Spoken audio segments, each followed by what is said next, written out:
Saint of the day of December 15, Saint Mary the Rosa.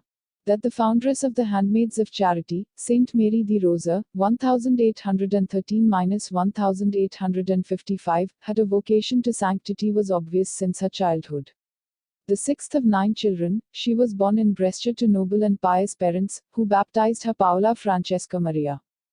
A particular event can help us understand the love that Paulina, as she was called as a child, felt for God, as well as the deep faith she had acquired through her family.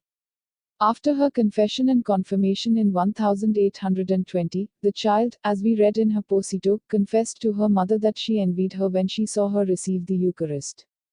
Opening square bracket closing square bracket. Then her mother taught her the spiritual communion, which Paola used in order to be close to Jesus. She did this not only every day but even more frequently, delighting in visits to Jesus in the Blessed Sacrament, which were immediately included as her favorite item into the rule of life she set for herself at 8 years old. Her profound devotion to the Eucharist, which she received for the first time on Easter Day, 1823, inspired the attentions she would show towards the needy of all kinds. When she was 11, her mother died, and her father sent her to a boarding school run by the Visitation Sisters, where, not being satisfied with the short daily visits she and her school friends made to the Blessed Sacrament, Paola asked and obtained permission to spend half an hour before the tabernacle.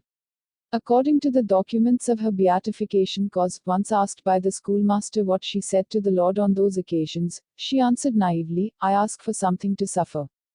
After leaving the school, Paola returned to her family, declining a possible marriage offer, and, at less than 18 years old, she took a vow of perpetual virginity. Around that time she began to look after the women working in her father's spinning mill, and tried to meet the material and spiritual needs of the poor. In 1836 cholera broke out in Brescia, claiming a huge number of victims. Feeling called by God, and advised by her spiritual director, Monsignor Pinzoni, Paola asked her father permission to assist the hospitalized women affected by the epidemic.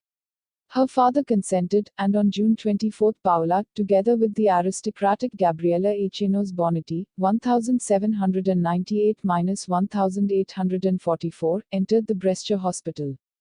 Months later the cholera ended, but their experience in the ward would form the basis for the establishment, 4 years later, of the Pious Union of the Handmaids of Charity. Paola, as the superior, Gabriella, as vice superior, and 30 other companions officially began their service at the Brescia Women's Hospital on May 18, 1840. The handmaids soon spread to other Italian cities and abroad. To her daughters in Christ, Paola always stressed the crucial importance of Eucharistic adoration. Having obtained the Pope's, and then the Emperor's, approval, the union became a religious congregation and, on June 18, 1852, Paola took the habit with the name of Mary the Rosa. The saint was called to the eternal encounter with her spouse on December 15, 1855, at the age of 42. One day earlier, she had written in her spiritual testament, "What I recommend to you, children, is great charity.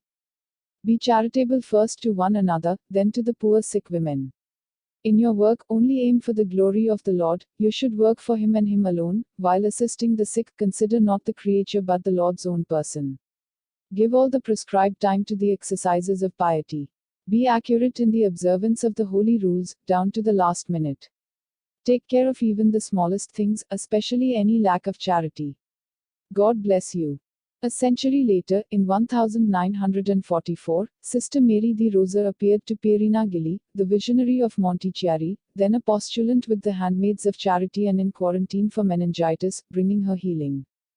And again 2 years later, on November 24, Maria the Rosa first acted as a guide to Pierina during the first apparition of Mary as the mystical rose, a Marian vision with strong Eucharistic contents, which the Church is studying today, revealing that the lady she saw was the Holy Virgin, and that the 3 swords piercing the place of her Immaculate Heart had a precise meaning: first, for the religious souls who betray their vocation.